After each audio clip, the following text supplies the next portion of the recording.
My friends, there is a movement to normalize polygamy denial and polygamy skepticism. And the latest channel on this is called Saints and Sources. Obviously, Michelle Stone was promoting something similar in the past, but now Michelle's made it clear that, she's been silenced. And so others are picking up that charge.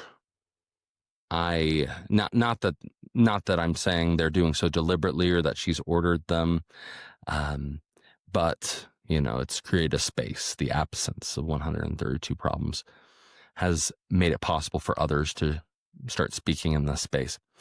This individual today is named John Brown. He started Saints and Sources. I want to just do a review of his introductory video, and I'm actually then going to do a review, I think in a separate video, on some of his arguments about the person of Brigham Young. But really, what I want you to catch on to isn't that, if you could really hold the positions that he's promoting here, that Joseph Smith had nothing to do with plural marriage, while still viewing Brigham Young as his proper successor and Russell M. Nelson as our current prophet today, I'd have no problem with that. However, I think that's actually impossible. I don't think that's how it works. And the evidence of that is that those who are in this space are holding hands with apostates to make their points against the current prophet of the Church of Jesus Christ of Latter-day Saints. Many of those, in fact, the abundance of those who have lined up to this position were first disgruntled with the church over issues of COVID, believing that the response to COVID by the church was uninspired. And then as a response, that opened the door for other false prophets to come in and snatch their loyalty. I actually have a scripted response I'm going to do for this series. He did a pretty interesting episode based on Brigham Young just being mistaken about plural marriage and Joseph Smith's involvement in plural marriage. I haven't watched this video. I watched 30 seconds of it and thought, okay, maybe I'll try my hands at a live response. Let's see what happens here. Practicing skills, right? Let's give it a go. Did the prophet Joseph Smith ever teach or practice polygamy? I don't think so. I know this seems like a subtle topic, but I think we should look at the evidence together and have a respectful and faithful conversation. There are three main arguments for Joseph's monogamy, so let me explain. No, there's too much. Let me sum up. Number one, the written record of Joseph and Emma only condemn polygamy. Does the written record of Joseph and Emma only condemn polygamy? Clearly, he means the uncontested public statements of Joseph Smith and Emma condemn polygamy. Yeah, I certainly don't think Emma Smith made public statements in favor of polygamy. I do think she had private conversations about plural marriage, and we have sources to back that up. I certainly think Joseph Smith made statements in favor of plural marriage, but he's right. They're not firsthand. They're not letters Joseph wrote. My man's ring light is also directly in his glasses. All right, and it's blue. How does that work? Do I need a blue ring light? All right. Number two, there are no children with any women other than Emma. Are there no children with anyone other than Emma? I think that's where we're at right now. So, all right, I accept point two. I don't think that we could show a child other than the children he had with Emma. And number three, the documents and statements of people saying he did teach and practice polygamy are very weak and come decades after his death.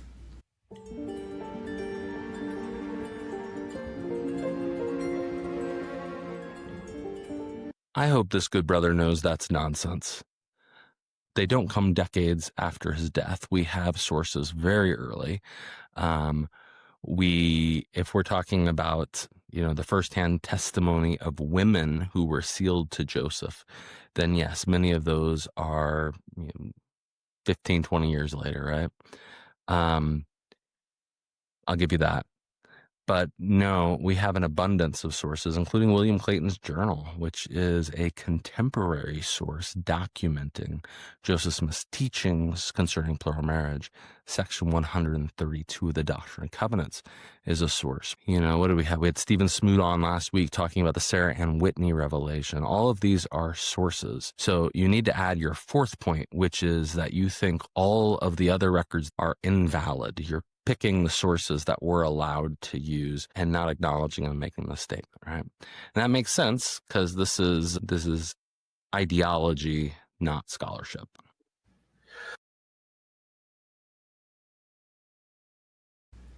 So, number one, the documentation from Joseph's speeches, journals, love letters, sermons, interviews, they all make no mention of polygamy or deny and condemn it outright. There is too much to go into detail for right now, but for a man who married 50 plus women, he left no hard evidence. My man just said Joseph was married to 50 plus women. I don't think that's our current stat, is it? Todd, Brian, I still think we're in the 30s, right? All right, let's go on. Additionally, books we know that were written by Joseph, like the Book of Mormon and the Joseph Smith translation of the Bible, clearly condemn polygamy as an abomination. In fact, the first edition of the Doctrine and Covenants specifically commanded monogamy, and this was later changed in 1876, 3 decades after Joseph's death. When church members were found to be teaching or practicing polygamy, Joseph excommunicated them immediately. There were no sealing records or journals from possible wives mentioning marriages or romantic relationships of the 30 to 56 wives, and we have that number because historians aren't even sure what the right number of wives is. Emma denied the practice her entire life, even on her deathbed denying polygamy. This consistent and emphatic condemnation of polygamy indicates there was no slow rollout of the practice from a small group of members at the beginning to a later expansion to the church as a whole, like what happened with the Word of Wisdom. And that's because there was never any statements from Joseph that prepared them, only the complete rejection of the idea of polygamy until his death at Carthage.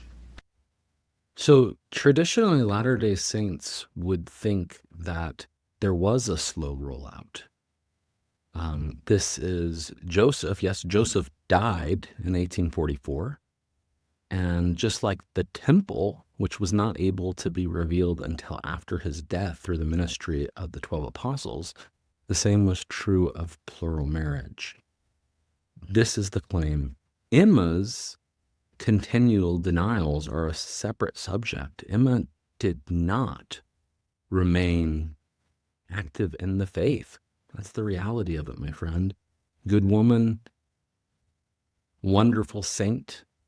I'm sure she is absolutely fine, as her descendants testify of, but no, she wasn't valiant in her testimony to the end of her days. And as a result, this is what occurred. Number 2, no children. DNA testing has shown that no children were conceived with any of the proposed polygamous wives. And infertility was not the reason, because all of them had children with other men, and Joseph had 9 children with Emma. The chances of 0 children over years of marital bliss with 30 to 56 women is statistically impossible, especially if the justification for polygamy was to have a lot of children. Yes, this is true. If Joseph was in a marriage relationship intending to have offspring with all of these women, this is a very odd thing. Fortunately, there are several people working on just this conversation. Mark Tensmeyer, Rick Bennett, Amanda Hendricks Komodo, many others. How do we make sense of no offspring? And I think one of the most reasonable ideas is that Joseph is deliberately delaying having offspring. And why is Joseph doing that? Because he expects a time to come where this can occur publicly, but that hasn't happened yet. Number 3, the polygamy narrative relies too heavily on statements and affidavits from possible wives, anti-Mormon activists, and other biased sources, some of them trying to tear down the church. These were all recorded years and even decades after Joseph's martyrdom, and some evidence contains impossible circumstances like weddings taking place in a house that was not built yet, or when Joseph Smith was out of the area, or they don't even remember the date of the ceremony, which I personally believe is really difficult that someone would not remember the date of their wedding. So just to make sure we're all on the same page. So This is a secret practice, right? Those involved are making agreements not to write about it, not to talk about it. The idea that these sources are all late is silly, right? Joseph's being accused of plural marriage in Nauvoo, so that's not going to make sense. If we want to discount negative comments, remember those negative ones are people who aren't keeping their covenants for the most part. Joseph says the secret of masonry is to keep a secret. He is invested in that. Let's not lose the basic thrust of what's being claimed about Nauvoo plural marriage. If this good brother was actually just making an argument that plural marriage was practiced differently in Nauvoo than it was later on, I couldn't push back on that, right? During Joseph Smith's lifetime, this is a secret practice. I believe it's intended to be practiced in the way the saints practice in Utah later on, but at this time it is not. And so, yeah, I think the evidence, few children, not a lot of sources, so on, is a suggestion that this is a different sort of arrangement. If you wanted to come back at me and say, well, I'm not sure how much lovemaking was occurring in Nauvoo, then I'd say, well, yeah, me neither. I don't know anything about Even it. the story All of right, an let's angel go with a back on drawn this. sword commanding Joseph to practice polygamy was never recorded by him. This was first documented decades after his death. This would have been hugely important, but never made it into his journals or speeches. So this is a common anti-Mormon talking point when it comes to the first vision and many experiences Joseph Smith had. If that sounds like valid reasoning to you, I'd reconsider. Joseph Smith is an individual who, yes, has scribes maintaining his journal usually. Is he talking to those scribes about scary apparitions that he sees in the night? Maybe, and maybe not. Maybe Joseph, as in this case, actually doesn't want to live plural marriage, and he's receiving a commandment to do so. Well, I mean, do you want to sit down with your scribe and tell you? Do you want to write in a record that you're going to have other people have access to? That's something that you don't want to practice? Of course not. The claim is that Joseph Smith privately told women, largely, who he was proposing to about the experience of how he was commanded to initiate it. And the historical reliability of late secondhand sources cannot be more important than Joseph Smith's denial himself and the lack of physical evidence. Commonly, when the theory of Smith's monogamy is discussed, there are two counterarguments from both active members and more church-critical people that I want to address. The first is that I want to change or edit uncomfortable history about Joseph to better suit my idea of him. Absolutely not. The truth claims of the Church of Jesus Christ of Latter-day Saints stand firm and are completely independent on how or when the doctrine of polygamy began to be taught.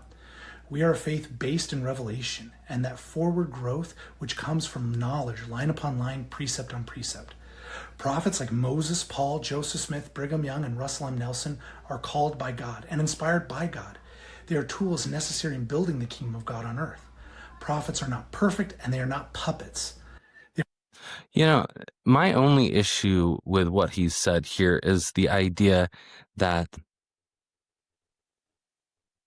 somehow our truth claims stand independent of plural marriage. They do not. If Brigham Young was this vile individual that lied about the past and that subjugated women to this terrible system, no, I don't believe for a second God would have selected him. And that's not to say he can't be fallible. He is fallible. I don't like the way he's practicing plural marriage. I don't like many of his statements. But I think he's 100% doing what God wants him to do. And not just God, I think he's doing what he believes Joseph Smith taught him, which is what his claim is. My ancestors, for a brief moment, joined the church in 1845. They followed Brigham Young, and then they decided that he wasn't the guy, and they went and they became members of the reorganized church. If Brigham Young is the individual that polygamy deniers present him as, then that's the right position. But no, it's a silly idea to think that the truth claims of our tradition aren't based on the succession claims of Brigham Young. They are. They are imperfect humans that don't have a complete understanding of all things, because our job as a church isn't to know everything God wants us to know today, but to take the next step towards Him. That does not change their prophetic calling. I had a strong testimony of the restoration of Christ's gospel when I believed Joseph Smith taught polygamy, and it is unchanged now that I believe he doesn't, or didn't. It's rock solid. The other pushback is, what are the implications of a different historical understanding of the origins of polygamy? And to be frank, that's not a question we should be asking. The question is, what is the truth? Do what is right, let the consequence follow. Again, we are a church that seeks truth in all of its forms and from any source. To quote Bruce, the big implication of this is that this individuals and others are holding hands with people that are saying horrendous things about living prophets and dead prophets who are leading people astray. And so that's an implication you can't deny. It's just what's occurring. If you're most comfortable at meetings of the followers of Denver Snuffer, you're most comfortable at movies by Doctrine of Christ directors, there's something wrong, brother. Something deeply wrong with that. To quote Bruce R. McConkie in his 1978 General Conference talk proclaiming that the priesthood race segregation was ending, he said, quote, "We spoke with a limited understanding without the light and knowledge that now has come into the world. We get our truth and our light line upon line and precept upon precept. We have now had added a new flood of intelligence and light on this particular subject, and it erases all of the darkness and all of the views and all of the thoughts of the past. They don't matter anymore. It doesn't make any particle of difference what anybody ever said. I love this church and the gospel of Christ. I believe it is the best source for growth, forgiveness, peace, and knowledge here on earth. I know that we don't yet have a complete knowledge of all celestial truths, but because good inspiration comes from good information, we should open our hearts and our minds to new ideas and thoughts, trusting the Spirit of God to confirm what is true and light our way. I believe the historical record overwhelmingly shows that Joseph and Emma had a loving, committed, and monogamous relationship. For deeper dives today, I'd recommend the works of Gwendolyn Wine or Karen Hyatt, as well as the YouTube channel I Believe Joseph Smith and Still Mormon. All right. So you just recommended a lot of snufferite material. These are people not just pushing at sources. You could say maybe Michelle and a few of her episodes were doing that, but that's not what you just did. That's like me saying, well, you want to have a good understanding of Joseph Smith history. Well, why don't you check out Utah Lighthouse Ministry? Well, you'd see how that would not be in the best interest of the people I want to serve, right? What gives me? Also check out the Journal of Mormon Polygamy. Going forward, I want to explore the history and the doctrine behind these interesting and complex topics. We plan to have faithful and respectful discussions about ideas through short, focused videos. I'd love it if you join me. Like the prophet Joseph taught, the truth will prevail. My name is John Brown, and this is Saints and Sources. So here's a guy who has an interesting position. I would take him a lot more seriously if he would come out and say, you know what? I 100% disavow the false teachings of those who attack the Holy Temple, those who have accused John Taylor of being in on the murder of Joseph and Hiram Smith, that have slandered the prophet Russell M. Nelson in terms of COVID. I'll be honest with you, I do not believe someone who says that they are a Latter-day Saint just like me, but have a lot of patience for people who are slandering our faith.